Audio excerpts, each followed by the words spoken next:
Yo, yo, yo, what's going on? We're back here with another Who Can Win the NBA title as of today, criteria, historical data type of video. If you didn't watch the first one, I'd recommend you go watch that. If not, it's all good. This one's an update off of that. I've changed a couple things. I've made it a little bit better here. Let's just get right into it. So, first off, the criteria to win the NBA championship. Let's just go over this really quickly because we did this in the last video too. Is the 40-20 rule.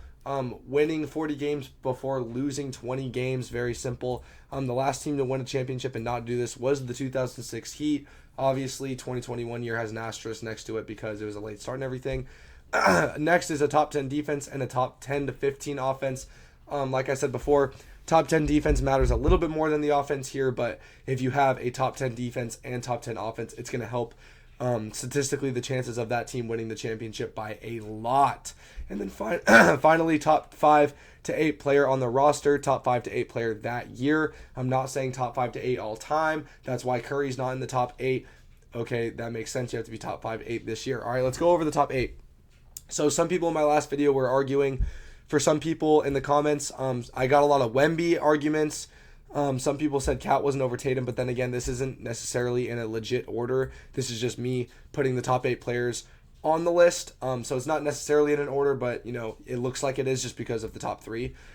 Anyway, I'm still not going to have Wemby on this list yet. Recently, he hasn't been showing me all that many things. Some people are arguing him over KD, but KD's averaging 27 points on mega efficiency, and he's just been absolutely amazing this year, and I would take him right now over Wemby. Obviously, defensively, Wemby is way better. But if we're talking about a player that can really lead a team, right now I'm going to take KD. And I really don't feel like that's crazy. If you want to take Wemby, sure, that we're really nitpicking here at the end because, the Spurs and the Suns aren't winning the chip. Anyway, we got Jokic, SGA, Giannis, Kat, Tatum, Luka, KD, and then Ant/LeBron are tied for that 8th spot.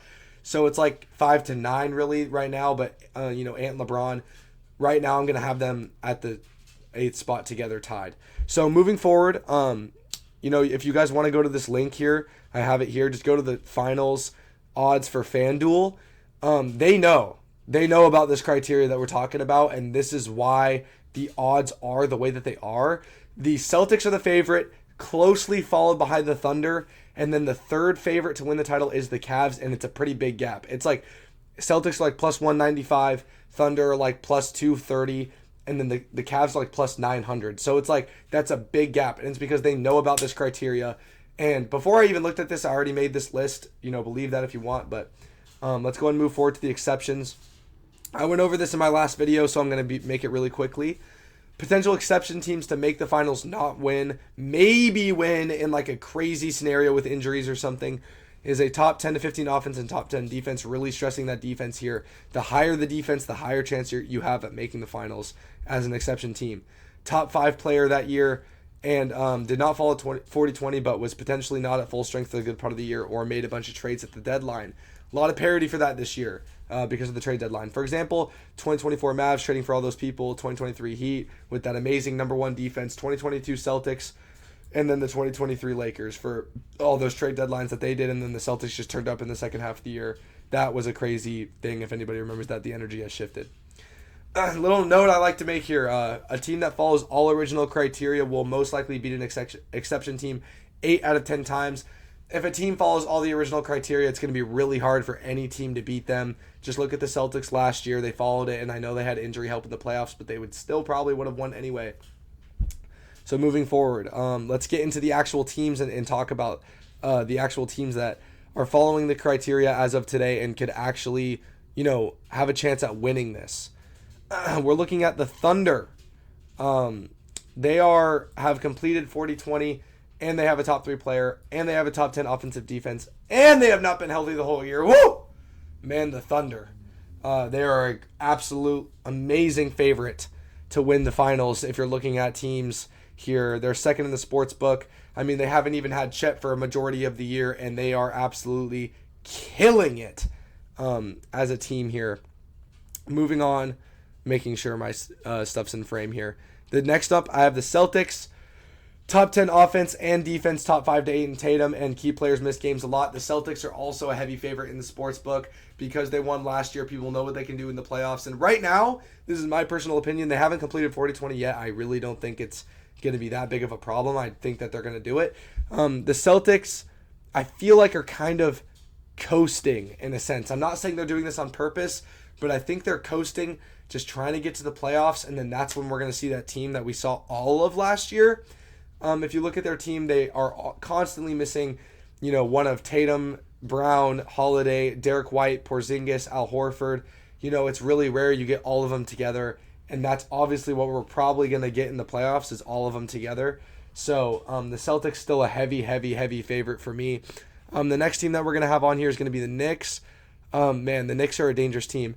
Every single game that they play is becoming more and more of a risk of them not 40-20ing. I think they're 34-18 right now, so they're going to need to go 6-1 in their next 7. Very doable for them, but also kind of difficult. They do have a top 10 offense and defense, which is huge. That's huge. If they don't 40-20, I could still see them potentially making the finals because of that top 10 offense and defense if they can hold on to that. And obviously they have a top 5 to 8 player in Karl Anthony Towns. And then if they make the playoffs, man, would they be a dangerous team with Brunson, Mikal Bridges, Cat, OG? I mean, man, this team would be dangerous in the playoffs. I could see them making the finals. Not winning if they don't 40-20. I don't see them winning. If they 40-20 and they hold top 10 offense and defense, man, we're going to have to start putting them into some serious conversations.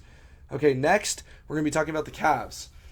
So the Cavs have completed 40-20. They actually completed 40-10 along with the Thunder. We haven't talked about this yet, but the addition of DeAndre Hunter, man, that is a big add. I know they lost Georges Niang, Karis LeVert, and then I think one other player. But, man, dude, DeAndre Hunter is an amazing player, averaging like 20 points per game on the Hawks. Big 3-and-D wing. He just adds more defense to this already great defensive team, more offense, more three-point shooting to this already league-leading three-point shooting efficiency team. Man, I don't know if that's enough to nudge them over the Celtics for me quite yet, but, man, that is a big add for them. In my opinion, Donovan Mitchell does need to step up a little bit to become, maybe one of those top 5 to 8 players, because right now, I don't know, it's not really looking like that, but they did 40-20, and if they can hold a top 10 defense and a top 10 to 15 offense, the offense I'm not worried about. If they can hold a top 10 defense, man, like that top 5 to 8 player is going to have to maybe step up because it's going to be really sketch for them to try to win a series without like a go-to guy. And I know Donovan Mitchell's amazing in the playoffs. Don't get me wrong. He's amazing in the playoffs. We've seen it year after year.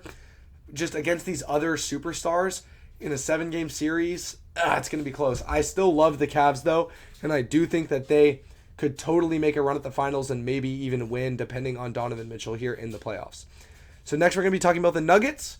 Man, they are on a 6-game winning streak. All my friends that are watching this, I've called a 12-game winning streak for the Nuggets 6 games ago. They are 6 games through. They're halfway through the 12-game winning streak because I said this because they were 28-19, and I said they're going to need a 40-20, and I feel like they can do it. Their schedule is really easy. The rest of their games are Blazers, Hornets, Pacers, Lakers, Bucks. I think that's what it is. Actually, in that order too. I think that's Blazers, Hornets. Yeah, I think they could totally win all 6 of those games in 40-20. If they don't 40-20, I could still see them making the finals, but maybe not winning it. They do have the best player in the world, in my opinion, in Jokic. The rest of the team is starting to low-key step up, but at the same time, I don't really know about all that because their supporting cast just has been really bad this year, just like it kind of is every year, except for that 2023 year where they won the chip. But the Nuggets could totally be in green tier if they can 40-20 and if the rest of the team can step up. So now we're going to get into some teams that are in red tier. These teams are only in red tier because I don't think that they can 40-20. That's the reason why they're in red tier. But if the first team we're going to talk about is the Grizzlies. So the Grizzlies, no top 5 to 8 player. 40-20 is becoming more sketch. Could they really beat top teams in the 7-game series? That's the question you have to ask. Could this Grizzlies team really beat Celtics, Thunder, Knicks, all these teams in a 7-game series? You have to start asking questions like that if you're a Grizzlies fan. In my opinion, the answer is I don't really know.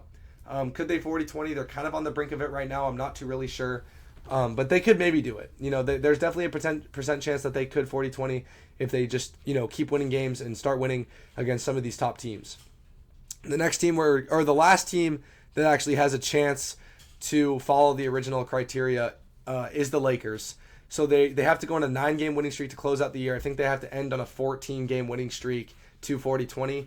It's probably not going to happen. If it happens, whatever. Obviously, the Luka trade, LeBron's been amazing. Now top 5 to 8. And losing out on Mark Williams was really bad because, Jackson Hayes starting center, you have to ask yourself, can Jackson Hayes guard Jokic? The answer is no. Can Rui guard Jokic? The answer is probably no. So, you have to start thinking about that if you're the Lakers. Can you beat these juggernaut teams by just outscoring them, which I think is kind of their goal right now. Their defense is going to be mid. They have Vanderbilt, obviously. Cam Reddish they keep in that rescinded trade, and I think he might be a big piece in the playoffs to be able to, guard some of these amazing players.